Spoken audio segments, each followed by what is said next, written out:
Here are 6 things that I wish I had known to check in my own manuscript before hiring a developmental editor. Today, I will be talking about what to do if you feel like you can't even tell what's working or what's not, and what needs to be changed and how to fix it. My name is Rebecca, and my house is still without power. Hooray for rural Maine blizzards. So you know the drill if you've seen the last 2 videos in this series. Best laid plans and all that. I am the developmental editor behind Heartbound Editing, and I am back here today to share some more mindset tips, practical macro self-editing steps to take in preparing your manuscript to receive feedback, and a bonus author career tip at the end. Let's dive in. Mindset tip number 1.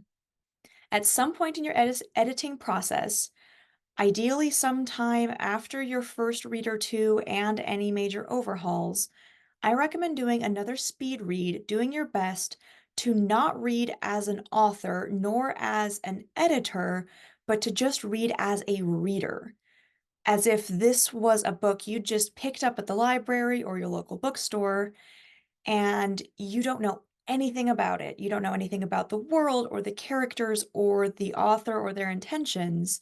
You're just reading it as a casual reader. I do recommend that you take some notes off to one side if you have thoughts as you're reading through from that perspective, but they should be minimal. You really want to try to read this like you are consuming it for pleasure, not to work on it. Once you're done, take any of those notes that you've made and just incorporate them into your other editing plans, which you have put together based on the last 2 videos in this series. The things that are likely to come up doing this particular read are largely the things that I will be covering in just a minute, so stay tuned. Connected to that, our mindset tip number 2 for today is that however hard you try, none of us can truly read our own work as an outsider. Barring severe memory loss, it is impossible. There is plenty you should be able to catch and fix in your own work with just a little bit of guidance, which is what this series is concentrated on. There is a bunch more you could learn to catch and fix in your own work with years of training and experience. And there will always, I repeat, always be things that you will miss because you are so close to your own work, and we can't fix that. Even reading it 30 times, this is true. Even with all the training and experience in the world, this is true. So, if needed, start preparing yourself mentally to get that outside constructive feedback on your precious, wonderful story. A developmental editor, a critique partner, beta reader, ARC reader, or your eventual fans once you've published are all going to see things in your work that you just won't until it's pointed out to you. All will have their own opinions, perspectives, and interpretations of it. The sooner you can start preparing yourself for that, the better. Now, on to today's 6 self-editing questions. First up, we have, did I pay off all of the plot and character seeds I planted earlier in the story to harvest later? Or, if I planted them to pay off in a later book in the series, did I touch on them at least briefly in the last chapter or 2 of this book? To explain a little about why I recommend this, it is partly to remind the reader that those plot threads exist, to keep them interested in what might come of it down the road, but more importantly, it's to reassure them that you, as the author, are remembering those elements you introduced and will get around to paying them off eventually. If you can demonstrate that you, the author, are remembering something you brought up that hasn't paid off yet, then the reader can let go of that mental burden of just, keeping track of these things like, well, what about that? What about that?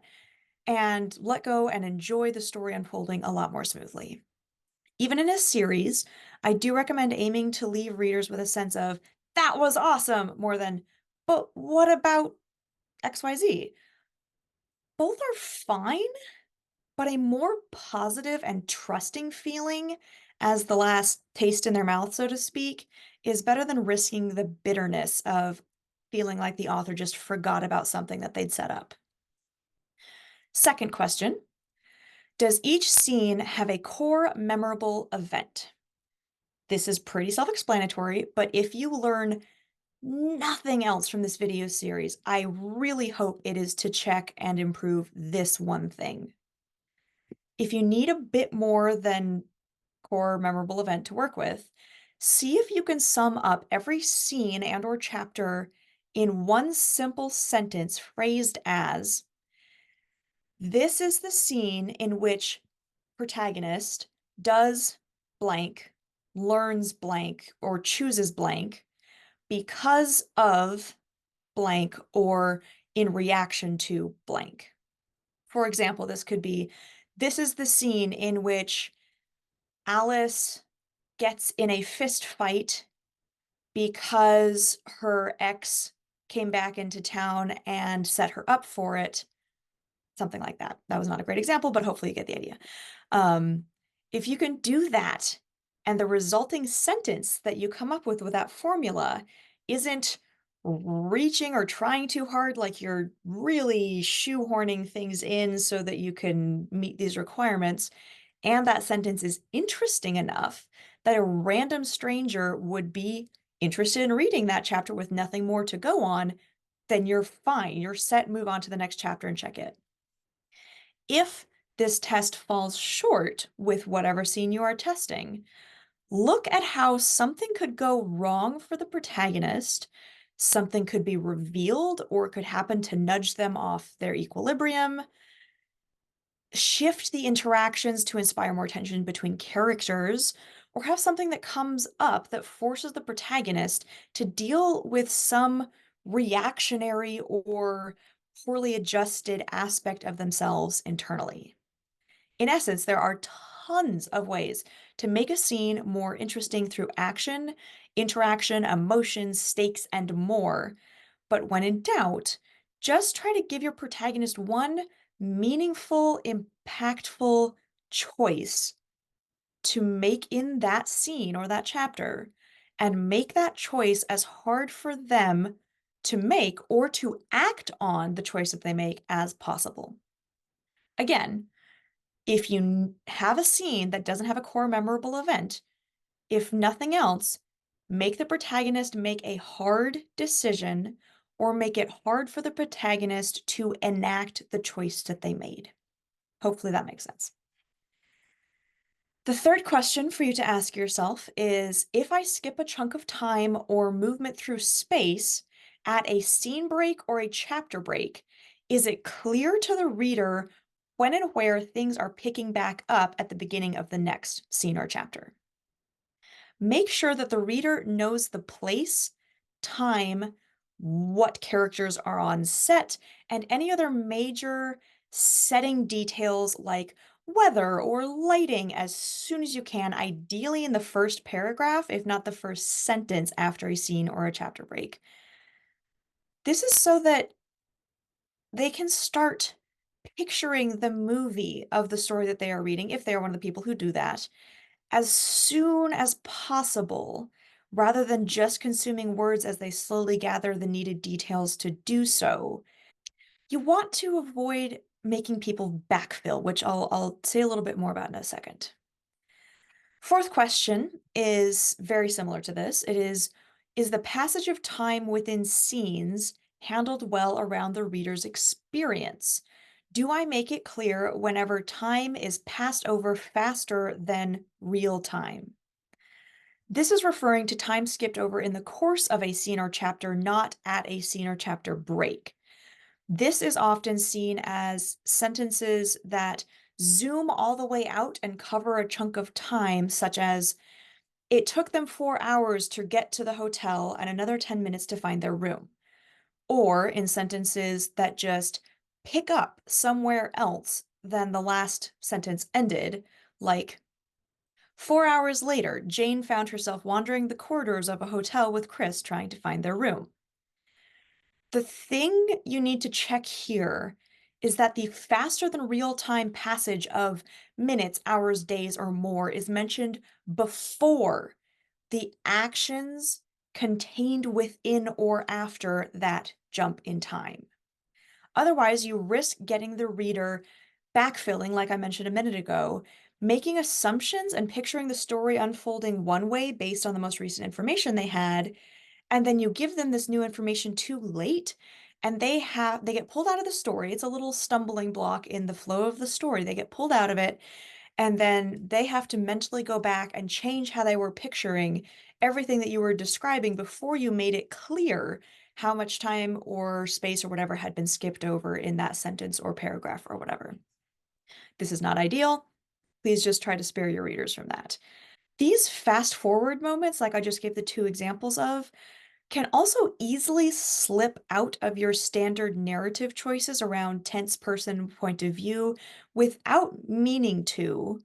So just be extra careful there. Most frequently, I will see stories that are typically written in like a close third person, and then in these zoom out moments, it will slip into omniscient, and you don't want to do that. Editors will catch it for you, but if you can catch it, great. The last point that I want to make about this topic is that you need to account for every moment between the first and last words of a scene. It can be in real time. Dialogue is a great example of that. When two people are talking, you know every moment that is passing because you know how fast people tend to talk. You can do this through the reader's intrinsic understanding of how long it takes to do something like getting ready to leave the house or pitching a tent or anything else that when you say they did XYZ, the reader's going to have an understanding of how many minutes or hours that took.